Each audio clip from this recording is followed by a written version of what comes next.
lá, para a gente ver uma questãozinha do IPVA, para a gente ver como é que a GV trabalha. Eduardo Pereira adquiriu um veículo e fez o licenciamento numa unidade da federação, diferente do Amazonas.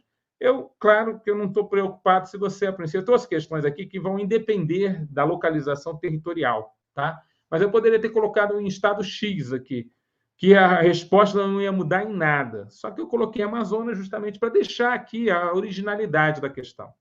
Então, vamos lá de novo. Ó. Eduardo Pereira adquiriu um veículo e fez um licenciamento numa unidade da federação diferente de Amazonas, embora sempre tenha residido em Manaus. Agora tomou conhecimento que as alíquotas do IPVA naquele estado estão mais altas que a do estado do Amazonas. Assinale a opção que indica corretamente onde deve recolher tal tributo. Então, veja, ele fez o licenciamento na unidade da federação, diferente do Amazonas, embora sempre tenha residido em Manaus. Tomou conhecimento que as alíquotas do IPVA daquele estado, onde ele está fazendo o licenciamento, são mais altas que o Amazonas. E aí ele pergunta, aquela perguntinha, né? Assinale a opção que indica o que esse Eduardo Pereira pode fazer. Ele pode escolher o estado da federação onde ele quer recolher? No estado onde fez o licenciamento? No estado do Amazonas, por seu local de sua residência? Durante 5 anos tem que recolher ao estado do licenciamento e depois pode fazer a transferência? Estará isento de IPVA porque você é um fiscal bonzinho. E aí, galera? O que vocês me dizem a respeito dessa situação? Bom, pessoal, fica muito claro aqui para nós a seguinte situação. Primeiramente, que existe a possibilidade da pessoa escolher para onde ele deve o IPVA? Essa é uma pergunta que a gente pode fazer para você. Existe uma lei federal, que é o Código de Trânsito Brasileiro, que indica para nós, no artigo 120, para onde deve ser registrado o veículo automotor. Eu tenho até isso aqui para você. Ó. O artigo 120 fala todo veículo automotor, inclusive o elétrico, o articulado, o reboque ou semi-reboque, deve ser registrado, ó, deve, não é pode, deve ser registrado perante o órgão executivo de trânsito do seu estado ou do Distrito Federal. O órgão executivo de trânsito do estado é o DETRAN, Departamento de Trânsito, que é estadual. Cada estado tem o seu. O Amazonas tem o DETRAN Amazônia. Né? O Amapá tem o DETRAN Amapá. O Minas Gerais tem o DETRAN Minas Gerais. No município de domicílio ou residência de seu proprietário. Opa, o registro é onde? No município do domicílio ou residência do seu proprietário, na forma da lei. Então, na realidade, o que a gente espera? A gente espera saber aonde que o proprietário está domiciliado para dizer que é para aquele estado que é devido o tributo. Provavelmente, ele pode abrir um processo administrativo nesse outro estado onde ele está pagando e indicar, olha, eu não devo IPVA para esse estado, apesar de meu carro estar licenciado para cá. Eu devo IPVA para o estado do Amazonas, que é lá que eu tenho residência. Ele mostra lá a comprovação de residência para aquela determinada situação. Então, a letra C será o gabarito. No estado do Amazonas, por ser esse o local da sua residência. Repara que eu trouxe uma questão cujo embasamento jurídico dela não está nem na legislação do IPVA de cada estado. Na verdade, a lei que institui o IPVA em cada estado vai levar em consideração essa lei de normas gerais a respeito do trânsito brasileiro, que é o Código de Trânsito Brasileiro, que é a nossa lei 9.503 de 1997. Tá certo, pessoal? Então, o gabarito dessa questão simples. Então, eu trouxe para você dar uma antenada no IPVA, dar uma refrescada. Professor, e as pessoas que têm pluralidade residencial? Ou seja, uma pessoa hoje pode ter várias residências no nosso estado? Pode.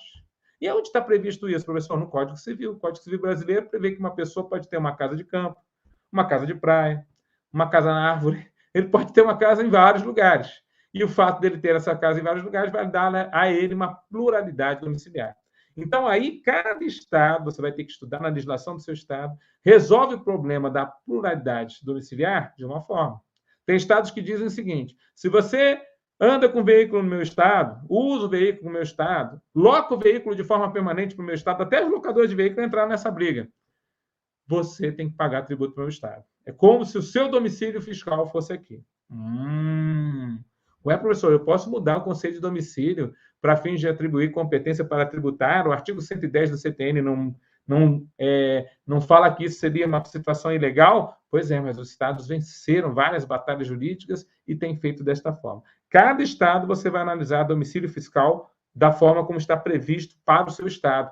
Aqui fica uma especial atenção para você. Quis só pegar um teminha interessante para você ver o nível que a gente pode chegar numa prova de concurso da Fundação Getúlio Vargas, tá bom? Vamos ver outra questão? Vamos lá. Outro tema para você, olha que legal.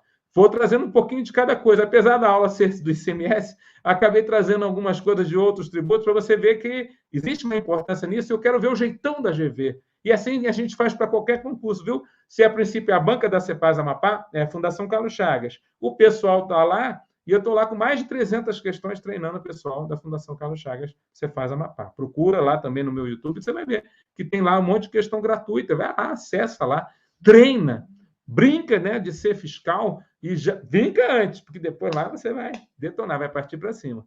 Tá bom? Vamos lá. Olha assim, ó, essa questão caiu na Cefim Rondônia, né? E ela fala o seguinte: considere a hipótese a seguir: uma doação modal, o direito autoral, uma compra e venda e o prêmio do seguro de vida. Assinale a opção que indica apenas aquelas cuja transmissão são fatos geradores do imposto de transmissão causa-morte e doação. Então, ele só quer situações que sejam fatos geradores do imposto de transmissão causa-morte e doação. E aí, galera, o que você acha a respeito desta situação? Então, ele diz o seguinte: Raul, professor, eu primeiro já peguei, né, um problema aqui, porque eu não sei o que ele quer dizer com essa história de uma doação modal.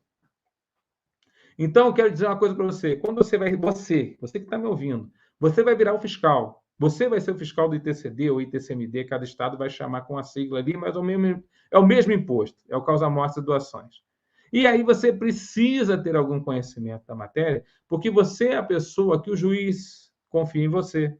Porque o juiz, quando ele fala assim, ó, estão homologados os cálculos, manda para o fiscal para fazer uma avaliação administrativa para ver se está tudo ok.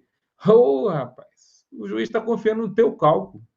O Procurador-Geral do Estado está confiando no teu cálculo. Está todo mundo confiando no teu cálculo. Se você falar, tá ok, fechou. E a doação modal, professor? A doação modal, trouxe até aqui uma definição para ver como é que a gente precisa estudar um pouquinho mais de direito civil para poder matar as questões de prova da AGV e ITCD. A doação modal é quando uma pessoa doa os recursos para que outra pessoa compre um determinado bem. É muito comum entre parentes, né? Eu quero, a princípio, ajudar o meu filho a comprar seu primeiro apartamento, então eu dou um dinheiro para ele. É a doação modal. Existe ali uma doação e depois uma compra e venda. Então, ele fala ainda isso. É possível haver os dois tributos na mesma operação, pois há fatos geradores diferentes. O ITCD sobre a doação, o ITCMD sobre a doação. E o ITBI para a compra e venda depois que é feita, né, de uma forma onerosa. Vamos lembrar que o ITCD e o ITBI têm uma grande diferença entre eles. Aliás, duas grandes diferenças. Os dois são sobre transmissão, isso é certo. A base econômica de um é enorme. O ITCD incide sobre a transmissão, causa-morte ou doação de qualquer bem. Qualquer direito. Então, é muita coisa. Né? Qualquer é qualquer mesmo. Qualquer bem que tenha valor econômico, quando transmitido, fato gerador de ITCD. E o ITBI, professor? O ITBI é só sobre bens imóveis por ato oneroso entre vivos. Imóveis por natureza e por acessão física. Imóvel por natureza é o solo. Imóvel por acessão física é a construção do homem feita sobre o solo. Então, direito civil puro. O ITBI tem uma base econômica diferente do ITCD. E qual que é a segunda e maior grande diferença? Aliás, só esse pedacinho de aula aqui já é o suficiente para você datar várias questões de prova da GV, que é aquela parte que eu falei para você que cai a respeito de incidência do tributo. São o ITCD ser cobrado sobre faturadores gratuitos ou graciosos, onde você não vai haver uma outra circunstância. O fato gerador é gratuito. E o ITBI? O ITBI é sobre atos onerosos. Então, quando o ato é gratuito, só um faz alguma coisa, um entrega. O outro aceita expresso ou tacitamente. Quando o ato é oneroso, os dois entregam alguma coisa. Então, eu vou vender uma casa para alguém. Então, aquele que vende tem que entregar a casa. Isso é um ônus que ele tem que fazer. E aquele que compra tem que pagar o preço. Então, os dois têm ônus na compra e venda. Por isso que a resposta não pode ter o item 3, que é compra e venda. A resposta não pode ter também o prêmio do seguro de vida. Olha que interessante. O seguro de vida vai ser pago depois da morte do decújo. Mas ele não é um direito do decújo, é um direito do beneficiário do seguro. Ele não faz parte do patrimônio do decújo, ele faz parte do patrimônio do beneficiário. Então, não há uma transmissão de titularidade sobre bem. O entendimento, inclusive, do STJ, que não tem fato gerador no seguro de vida para o ITCD, não tem que haver cobrança de ITCD no seguro de vida, mas cai na prova. Então, ele fala sobre isso. O seguro de vida não entra nessa conta do ITCMD por não configurar parte da herança, parte daquilo que é um direito, daquilo que é um bem que, a princípio, deve ser dado ao herdeiro. Não, não é. Não faz parte. Nem existe. Enquanto o decújo não falecer, não existe aquele bem. Né? É um direito que já está assinado em vida e que só é possível após a morte, mas não é fato gerador do nosso imposto. Agora, então, a doação modal é fato gerador. O direito autoral é um bem que não tem nem como você pegar, né? Pega aí o direito autoral e transfere para a pessoa. Meu querido, direito autoral é um bem intangível. Mas, quando o Michael Jackson faleceu, se ele tivesse um filho aqui no Brasil, esse filho, que a princípio não era conhecido, estou dando exemplo, né? Esse filho que não era conhecido, né? O filho do Michael está no Brasil, pois é. Ele poderia pleitear, eu quero os direitos autorais das músicas do meu papai. E aí você poderia falar, mas tem direito autoral para o herdeiro brasileiro? Inclusive, essa é uma situação bem interessante para você que está estudando para concurso. Recentemente, agora em 2022, o STF bateu o martelo dizendo que os estados têm até o começo do ano que vem para resolver a polêmica a respeito da falta da lei complementar quando os bens estão no exterior, quando o de cujus era domiciliado no exterior, ou quando o inventário se deu no exterior, ou quando o doador tem domicílio no exterior. Por quê? Porque, a princípio, uma lei complementar tem que regular o assunto e falta essa lei complementar conforme a Constituição pede. E nessa falta da lei complementar, os estados usam da sua competência suplementar, conforme o artigo 24 e parágrafos da Constituição Federal, para usar, através das suas leis próprias, cada um a sua regra.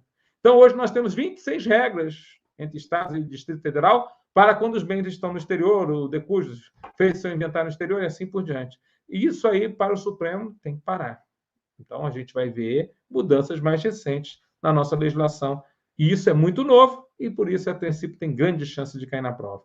Então, para nós, quais são os momentos, quais são as duas hipóteses de fato tirador? 1 e 2, doação modal e direito autoral. Compra e venda é onerosa, prêmio de seguro de vida está fora do campo de atuação. Letra A, gabarito dessa questão.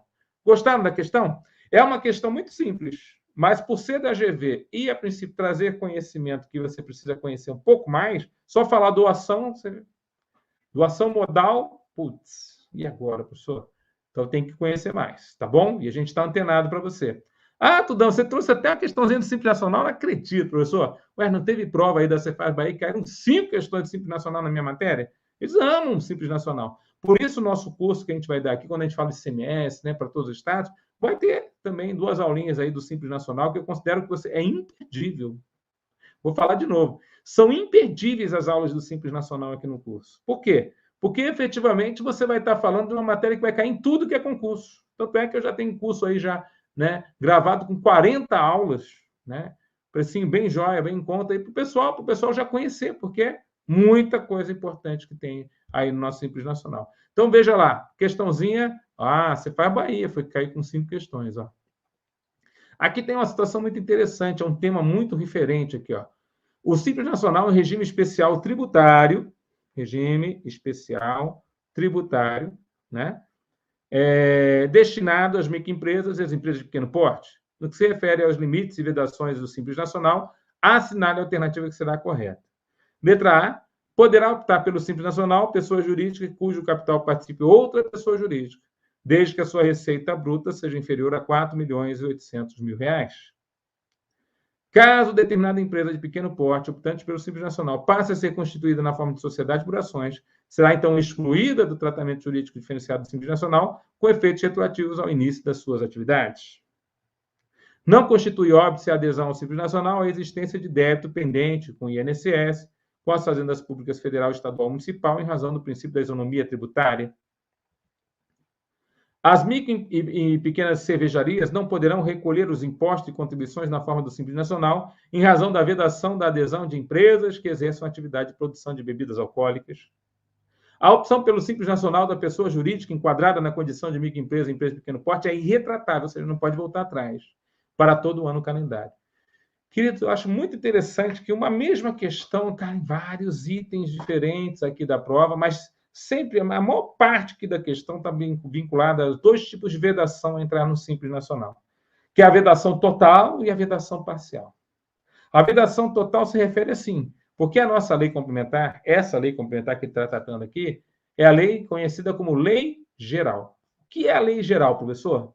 Lei Geral é a Lei Complementar 123 de 2006. É aquela lei que, a princípio, vai tratar de todo o tratamento tributário simplificado e favorecido para as microempresas e empresas de pequeno porte em todo o território nacional. A lei geral, ela bomba na prova. Cai pra caramba, os caras gostam. Chove, pouring down, aquela coisa aqui. Chove canivete de questão nas provas de concurso. Você viu? Uma prova de legislação com 25 questões, 5 foram do Simples Nacional na prova da GV. Ou seja, a GV ama cair Simples Nacional na prova. Seja em tributário, seja em legislação, matéria quente para a prova. E entre as vedações ao Simples Nacional, a gente tem que pensar o seguinte. Primeiro, que essa lei geral, como o nome já diz, ela trata vários benefícios para a microempresa EPP. Não só ser do Simples, porque o Simples Nacional, o nome Simples Nacional, se referenda a uma situação somente, a arrecadação única e exclusiva em uma guia só, que é o DAS, né, documento de arrecadação do Simples Nacional. Você vai entregar o DAS e você, a princípio, vai pagar 8, no máximo, tributos, sendo 4 contribuições federais, 2 impostos federais, um imposto estadual, que é o ICMS, e o imposto municipal, mais importante, que é o ISS. Então, na verdade, você vai pagar de forma simplificada os nossos vários tributos que estão dentro do Simples. O problema é que a lei geral não tem só esse tipo de benefício, ela tem outros benefícios. Benefícios de associativismo, benefício de favorecimento quanto a prazos, benefícios relacionados à previdência, benefícios relacionados à legislação trabalhista, benefícios diversos. Então, nesses mais diversos benefícios que nós temos algumas empresas que, pela sua Constituição, são vedadas a qualquer benefício. Vamos chamar isso de vedação total. E temos algumas empresas que, pelo aquilo que elas fazem, são vedadas a serem do Simples. Elas podem ter todos os outros benefícios, mas não podem arrecadar pelo Simples. Nós vamos chamar isso de vedação parcial. Então, quem não pode ter nada da lei geral é vedação total. Quem pode só ter os dois demais benefícios, mas não pode ser do Simples, vedação parcial. Até resumir isso aqui, né? Nessa forminha aqui, ó. A vedação total é aquela que não pode ser nenhuma coisa da lei geral. Não pode aproveitar de nada, professor Tudão. Artigo 3º, parágrafo 4º, é justamente o que acontece. A vedação parcial não, ela não pode ser simples. Ela pode ter os outros benefícios todos, mas simples ela não pode ser. Vocês entenderam, pessoal? Então, o que acontece? A vedação total está lá no artigo 3º, parágrafo 4º da lei geral. E a vedação parcial, professor? A vedação parcial, está lá no artigo 17. Aí cai na prova, e vamos ver a questão de novo. A letra A. A microempresa EPP poderá optar pelo Simples Nacional, a pessoa jurídica cujo capital participe outra pessoa jurídica. Opa, isso é uma das vedações, né? Isso é uma das vedações que está prevista aí. Então, ela não pode ter no seu... dentro da sua participação no capital, não pode ter outra pessoa jurídica ali participando. Né? Uma microempresa pode ter 2 microempresas, né? Uma microempresa pode ter uma outra microempresa, o cara pode ser dono de 2 microempresas? Pode. O cara pode ser dono de 10 microempresas? Pode. Aí, realmente, tem que ser abaixo do valor geral aí de microempresa EPP em todo o território nacional. Quer dizer, tem que ser abaixo do limite geral, você ter várias microempresas. Agora, você não pode ter uma no seu, né, como uma sócia da sua empresa. A gente entende que isso aqui seria como se a gente falasse você é maior do que realmente uma pequena empresa, uma microempresa aqui no Brasil. Então, a gente não vai colocar você dentro do regime, tem uma vedação total para você. Então, a letra A está fora. Letra B, caso determinada empresa de pequeno porte, optante pelo Simples Nacional, passe a ser constituída sob a forma de sociedade por ações, então ela tem vedação total. Sociedade por ações não pode ser simples. Fechou? Não pode. Está no artigo 17. Não. Artigo 3º, parágrafo 4º. Não pode ser simples. Vedação total. Será excluída do tratamento jurídico diferenciado do Simples Nacional com efeitos para a data do início da atividade? Não. A partir do momento que ela optou por ser sociedade por ações. Então, ela estava vindo como sociedade por cota de responsabilidade ilimitada. Aí, resolveu se tornar sociedade por ações. No momento da sua decisão, nós temos, então, a exclusão do Simples, né? Por uma situação onde ela entrou dentro de uma vedação. Letra B está fora. Letra C é uma das coisas mais díspares dessa lei complementar. Como assim, Tudão? Se uma empresa hoje arrecadar 100 milhões de reais, ou seja, ela é lá do lucro real, lá do imposto de renda, ela arrecada 100 milhões de reais por receita bruta anual. Se ela arrecadar isso tudo, o que acontece, Tudão? Ela, a princípio, pode estar devendo horrores para a Receita Federal e ela continua dentro do regime dela, funcionando. Ela pode estar devendo mais, inclusive, do que ela está arrecadando e ainda assim ela está. Agora, uma microempresa no Brasil, ou uma empresa de pequeno porte, não pode estar devendo nada para ninguém. Não pode estar devendo nem para o INSS, não pode estar devendo nem para a Receita Federal, para a Receita do Estado, nem para a Receita do município. Se ela estiver devendo, ela pode ser excluída do Simples. Simples assim. Então, a letra C está falsa. Não constitui óbice, ou seja, constitui. É problema. A GV sabe disso. E ela botou aqui pegadinha para você. É problemático. Quando ele fala princípio da isonomia tributária, pelo contrário, isso aqui fere a isonomia tributária. Se o grandão pode dever, por que o pequeno não pode? Se o pequeno tem mais dificuldade para pagar, meu querido? Que é isso, professor? Você está acabando com a lei complementar 123 de 2006? Não, estou acabando, não. Eu estou fazendo um comentário que é justamente aquele meio absurdo, assim, você ficar meio bravo com essa situação, para você lembrar na prova. Porque aquilo que é meio esdrúxulo, aquilo que é meio estranho, é justamente aquilo que o seu cérebro funciona e guarda para a prova. Então, quando alguém falar, tem isonomia tributária, quando a microempresa não pode ser mais microempresa porque está devendo para a fazenda. Pelo amor de Deus, isso não é isonomia nunca. Se o grandão pode dever, por que o pequeno não pode? Ah, vou tratar com diferenças desiguais. Pois é, mas a diferença teria que ser cobre do grandão e deixa o pequeno viver. É o contrário que está sendo feito aqui, não é verdade? A letra D também está errada. As micro e pequenas cervejarias, elas ganharam o direito de poderem recolher os impostos e contribuições na forma do Simples Nacional, né? Então, elas não estão fora, elas estão dentro. As micro e pequenas cervejarias, as cervejarias locais, né? Cervejarias, normalmente, é aquela cerveja artesanal. Então, a letra D está fora. E a letra E é o gabarito da questão. Se a microempresa ou IPP adotarem o regime de microempresa ou IPP, que tem que ser feito em janeiro, né? A adoção em janeiro, ela tem que continuar no regime durante todo o ano. Só no ano seguinte é que ela pode migrar para outro regime. Ser irretratável é justamente isso. Não pode mudar de regime. É isso, professor? Exatamente, é isso. Não pode mudar de regime no período. Tudo bem que entenderam que a letra E?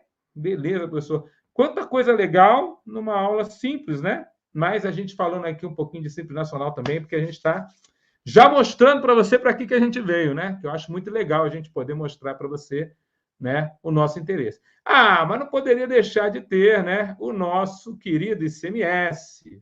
Sim, professor Tudão, ICMS na veia, né? Porque isso pode ser, inclusive, a questão do meu concurso. Eu queria fazer duas considerações, duas questões aqui de ICMS com vocês aqui para hoje, né? Primeira questãozinha é essa aqui, ó. Caiu na Cefim Rondônia, tá?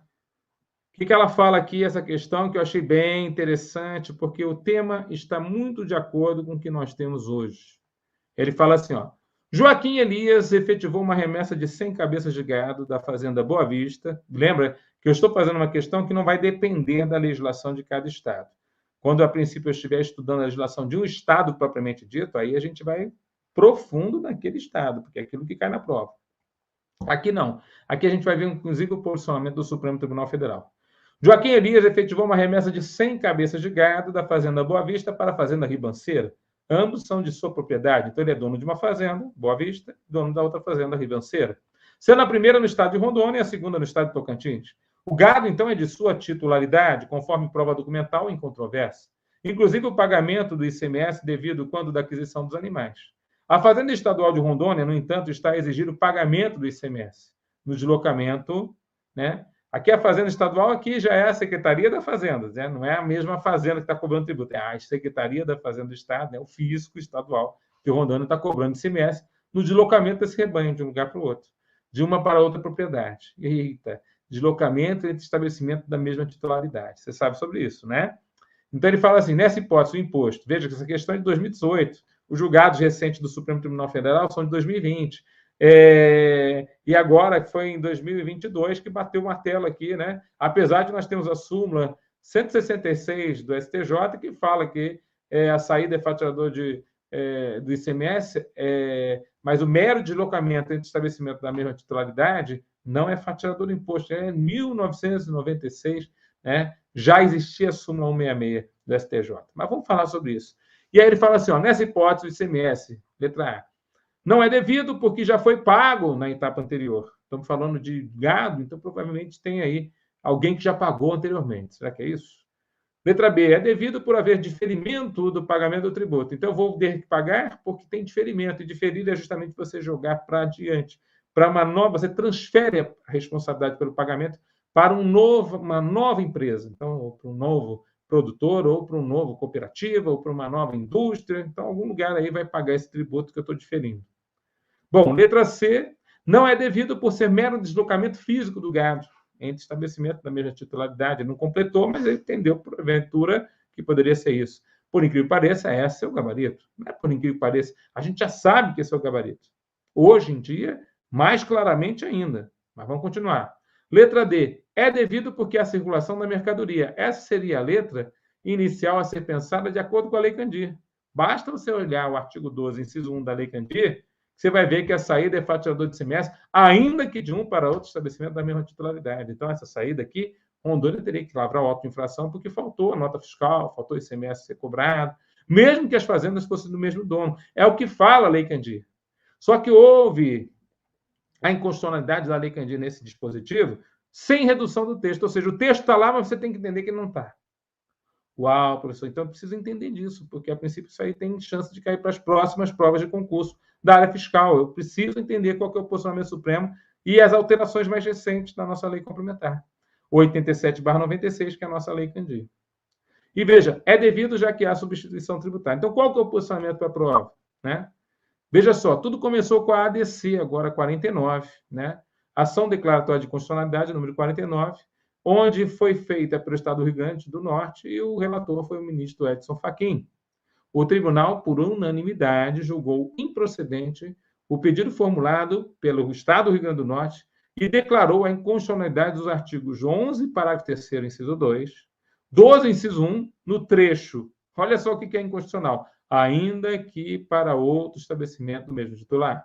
E artigo 13, parágrafo 4º da Lei Complementar Federal 87, de 13 de setembro de 96, nos termos do voto do relator. Falou pelo requerente, doutor Rodrigo Lima, procurador do Estado do Rio Grande do Norte, né? Sessão virtual em mês 4 de 2021. Beleza. E aí, o que ele fala aqui? Ó?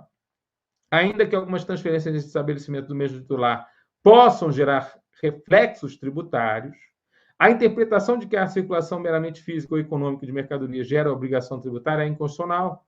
Ao elaborar os dispositivos aqui discutidos, houve, portanto, excesso por parte do legislador.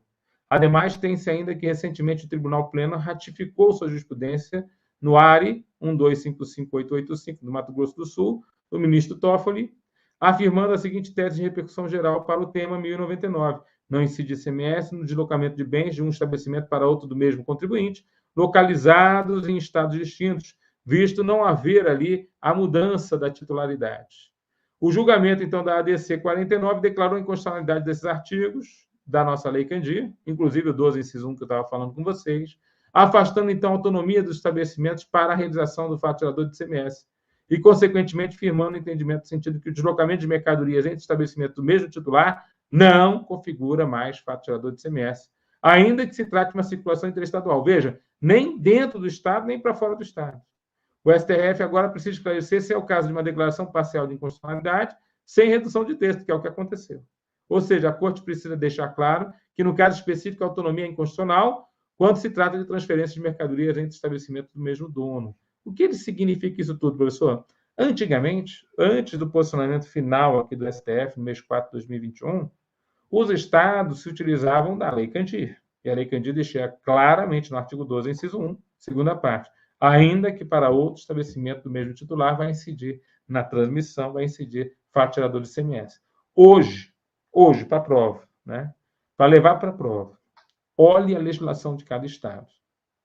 Na prova de direito tributário que cair a Lei Candir, ou na prova que a princípio é de legislação que cai a Lei Candir, entendo, o artigo 12, inciso 1, segunda parte, está considerado inconstitucional. Não foi reduzido o texto. Você vai abrir a Lei Candir, você não vai ver lá. Só vai ver assim, do lado, entre parênteses, ADC 49. Não está cortado do texto. Não foi retirado do texto da Lei Candir, apesar de ser declarado inconstitucional.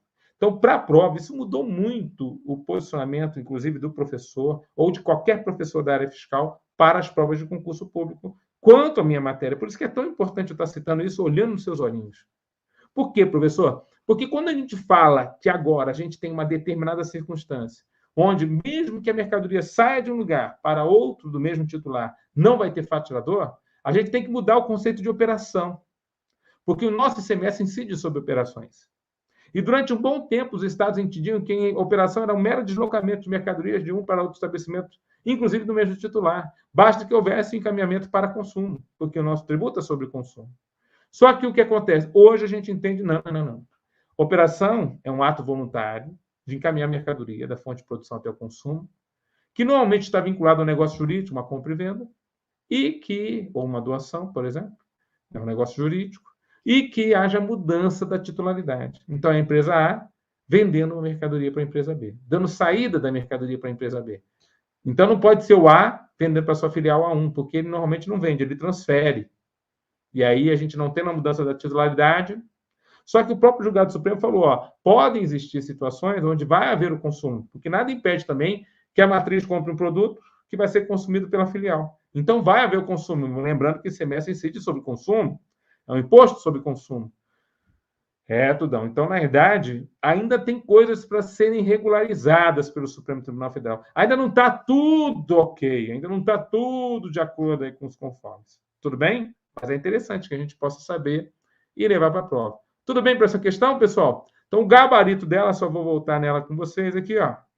O gabarito é a letra C, não é devido por ser mero deslocamento físico do gado. Gabarito oficial feito pela Fundação Getúlio Vargas, tá bom? Prova em 2018, já estava caindo em prova. Então, imagina se eles não gostam agora. Cereja do bolo, né?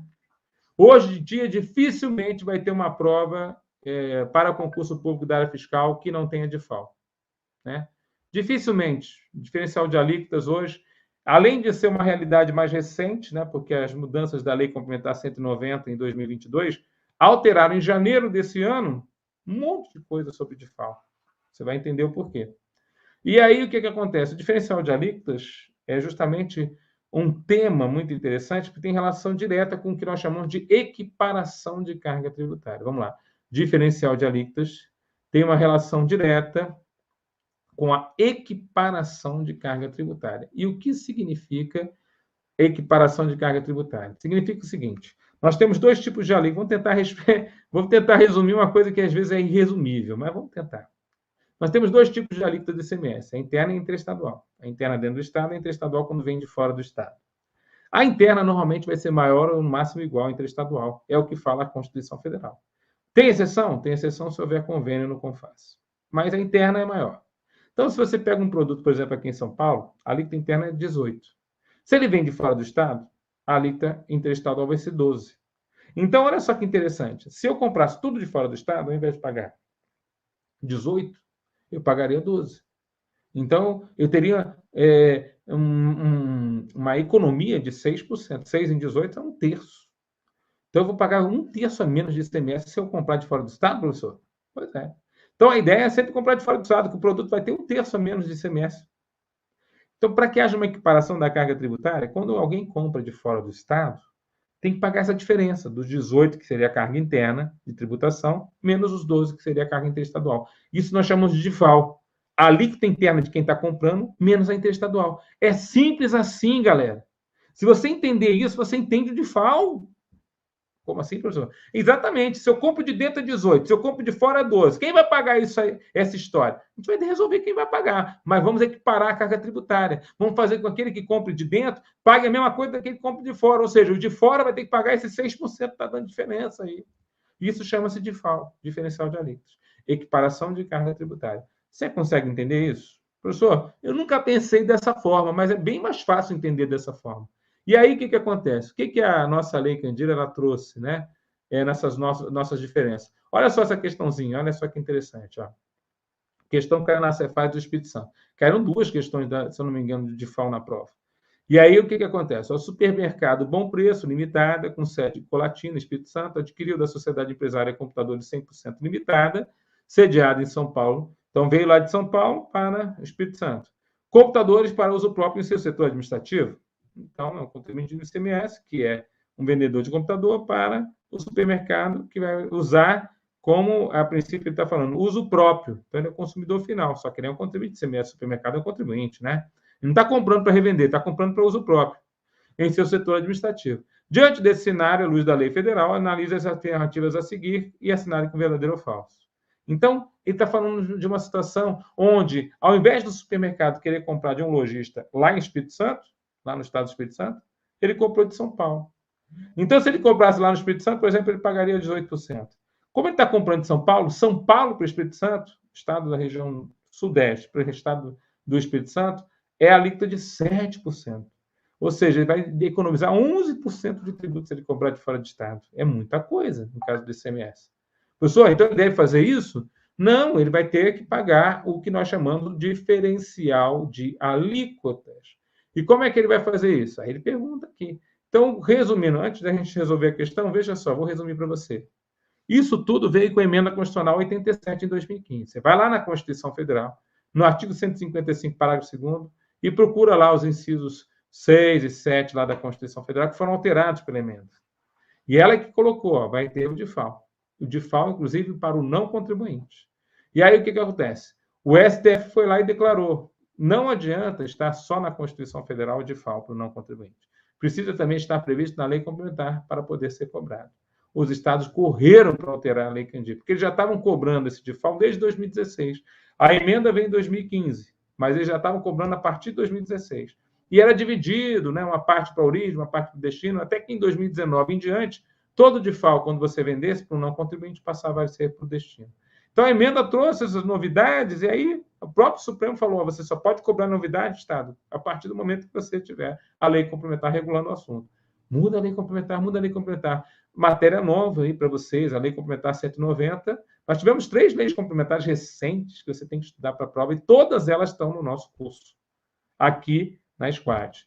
A lei complementar 190, a lei complementar 192 e a lei complementar 194.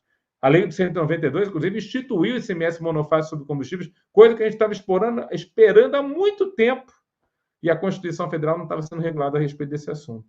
Mas, veja, 3 leis complementares que vão estar no nosso edital, muito interessantes para a prova, muito importante para cair na prova.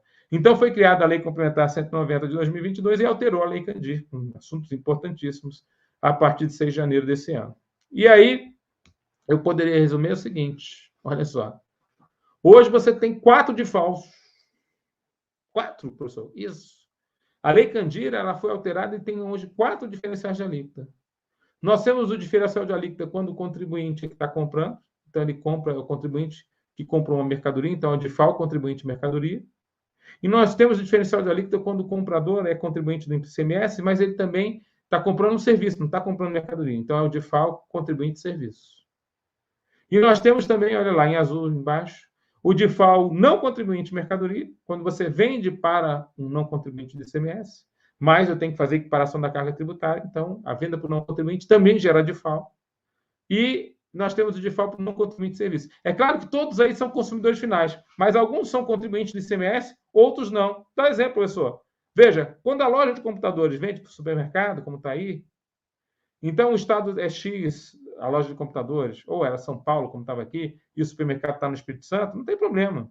O que nós temos aí você está vendendo ao consumidor final contribuinte do imposto. E aí está comprando o quê? Mercadoria. Aí você vai ter que saber o seguinte, quem é que paga? O próprio destinatário. Como é que ele paga? No registro de apuração de ICMS dele. Olha só, estou falando coisa nova para você, hein? Quem é que paga? O destinatário. Como é que ele paga? Na sua própria apuração do imposto. E o livro mais importante de apuração do imposto quanto ao nosso ICMS chama-se HICMS. Nome ótimo para você dar para o seu animalzinho de estimação. HICMS. Já pensou o papagaio HICMS? HICMS, vem cá. HICMS. Por que HICMS, professor? Porque é o registro de apuração do ICMS. É o livro mais importante de apuração do ICMS em todo o território nacional. O livro é o mesmo para todo o território nacional. O convênio sem número de 1970, convênio CINEF, aquele que instituiu o CINEF, o Sistema Integrado de Informações Econômicas e Fiscais em todo o Brasil, ele estabeleceu vários livros importantíssimos em todo o território nacional, entre eles o HICMS. Ele é de 1970, até hoje válido. E veja, esse livro hoje está dentro da Instituição Fiscal Digital, ICMS e IPI. Então, esse livro está dentro da estruturação que o contribuinte entrega digitalmente todo mês para o Estado. E aí, o que acontece? Nesse livro, ele vai fazer o pagamento do ICMS sobre o DIFAL. Então, ele comprou uma coisa de fora do Estado. Ele tem que pagar o diferencial de alíquotas para o seu próprio Estado. Ele é o consumidor final. Por ele ser um supermercado e é contribuinte do ICMS, ele tem livro para fazer isso. Então, ele apura lá qual que é o DIFAL e paga no HICMS, no campo outros débitos. É um débito do imposto. Débito referente à entrada de uma mercadoria, professor? Pois é, uma situação excepcional. É um débito referente à entrada de uma mercadoria. Tá bom, pessoal? Bom, e aí, o que mais nós temos aqui? Outra situação, né? Como ele fala aqui para nós. Ele fala aqui, ó.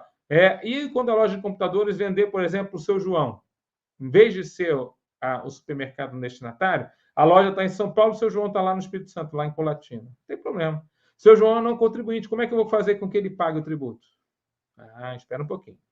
Antes disso, a gente estava falando, DIFAL contribuinte de mercadoria. Então, quem paga? Paga no destino. Como é que ele paga? No HICMS. Então, o supermercado paga no HICMS. E qual que é o momento que ele paga? Na entrada no seu estabelecimento.